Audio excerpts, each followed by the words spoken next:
बिस्मिल्लाहिर्रहमानिर्रहीम। मुस्लिम बुक के तमाम दोस्तों को अस्सलाम वालेकुम।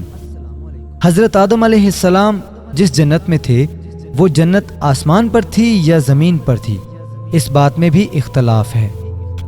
जमहूर उलमा तो इसके कायल हैं कि ये आसमान पर थी। हज़रत अबू हुरैरा रज़ी अल्लाह ताला अन्हो और हज़रत हुज़ैफ़ा से रवायत है कि रसूलुल्लाह सल्लल्लाहु अलैहि वआलिहि वसल्लम ने फरमाया, अल्लाह ताला लोगों को जमा करेंगे, जब जन्नत इनके सामने आएगी तो मोमिन लोग हज़रत आदम अलैहिस्सलाम से कहेंगे, ए हमारे बाप, हमारे लिए जन्नत खुलवाने की दरख्वास्त अल्लाह से करें। तो वो जवाब देंगे कि तुम्हारे बाप की गलती नहीं तो तुम्हें जन्नत से निकलवाया था।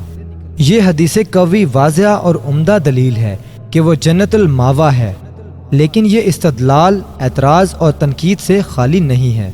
और कुछ उलमा की राय ये है कि आदम अलैहिस्सलाम जिस जन्नत में बसाए गए थे वो जन्नतुल खलद नहीं थी, क्योंकि आदम अलैहिस्सलाम को वहाँ एक दरख्त के करीब ना जाने का मुकल्लफ बनाया गया था, और जन्नत अहकाम तकलीफिया के बजा लाने की जगह नहीं, और इसलिए भी आदम अलैहिस्सलाम इसमें सोए भी और इससे निकाले भी गए, और वहाँ इब्लीस भी हज़रत आदम अलैहिस्सलाम पर दाखिल हुआ, और ये बातें जन्नतुल खलद के मुनाफी हैं।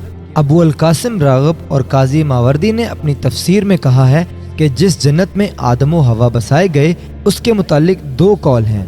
एक तो ये कि वो जन्नतुल खलद थी, और दूसरा ये कि वो एक बाग था जिसको अल्लाह ताला ने इनके लिए तैयार किया था और इसको इम्तिहान गाह बनाया था, और वो जन्नतुल खलद नहीं थी जो हकीकत में दारुल जज़ा है और इम्तिहान गाह नहीं है। और जो लोग दारुल इम्तिहान के तौर पर अलग एक जन्नत यानी कि बाग के कायल हैं, उनका मजीद आपस में इख्तलाफ है।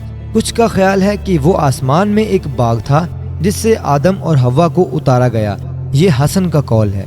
और बाज़ का ख्याल है कि वो जन्नत ज़मीन में थी, क्योंकि इसमें आदम और हवा से इम्तिहान लिया गया कि तुमने एक दरख्त का फल नहीं खाना, और ये इब्ने याहिया का कौल है। और ये इब्लीस को आदम अलैहिस्सलाम के सजदा करने का हुक्म देने के बाद की बात है। दूसरे कौल वालों ने एक सवाल पेश किया जिसका जवाब देने की ज़रूरत है।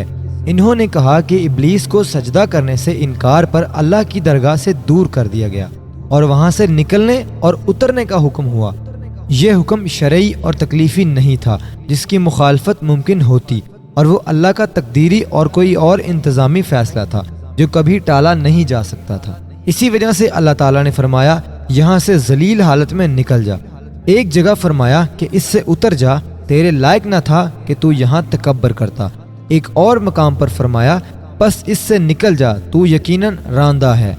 इससे ये बात वाज़िया और मालूम है कि जिस जगह से इसे निकाला और दूर किया गया है वो वहाँ नहीं ठहर सकता था और ना वहाँ से गुजर सकता था। और कुरान के ज़ाहिरी अल्फाज से पता चलता है कि इब्लीस ने आदम के दिल में वसवसा डाला और इससे इन अल्फाज से मुखातिब हुआ, क्या मैं तेरी रहनुमाई हमेशा के दरख्त और ऐसी बादशाहत की तरफ करूं जो कभी ख़त्म नहीं होगी। और इसने कहा कि तुम्हें तुम्हारे रब ने इस दरख्त से सिर्फ इसलिए रोका है कि तुम फरिश्ते बन जाओगे या हमेशा रहने वालों में से हो जाओगे, और इनसे कसमें खाई इसलिए कि मैं तुम्हारे खैर ख्वाहों में से हूँ।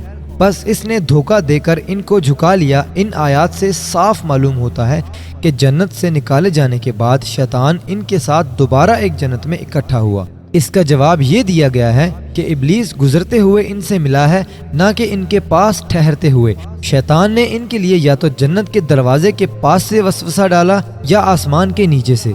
इन तीनों अकवाल में गौर व फिक्र की गुंजाइश है। नाजरीन, इस वाक़े का बाकी हिस्सा हम आइंदा वीडियो में पेश करेंगे। नाजरीन, हमारी आने वाली वीडियो से आगाह रहने के लिए हमारे चैनल मुस्लिम बुक को सब्सक्राइब करके घंटी के निशान को दबा लें ताकि हमारी आने वाली वीडियोस आपको सबसे पहले मिल सकें। इसी के साथ मुझे दीजिए इजाज़त। अल्लाह हाफिज़।